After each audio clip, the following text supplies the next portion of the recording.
જો તમે પૂનમના દિવસે દ્વારકા નગરીમાં ભગવાન દ્વારકાધીશના દર્શને જવાનું વિચારી રહ્યા છો તો આ સમાચાર તમારા માટે જ છે।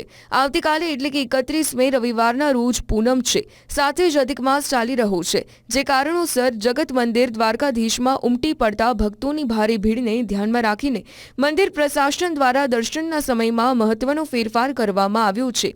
જી હા, સામાન્ય દિવસોમાં ભગવાન દ્વારકાધીશની મંગળા આરતી સવારે 6 વાગે કરવામાં આવે છે, તે આરતી આવતીકાલે પૂનમના દિવસે વહેલી સવારે 5 વાગ્યે કરવામાં આવશે। આ સાથે જ મંગળા દર્શનનો સમય પણ સવારે 5 થી 8 વાગ્યા સુધીનો રહેશે। સવારે 8 વાગ્યા બાદ મંદિરનો નિત્યક્રમ રાબેતા મુજબ ચાલુ રહેશે।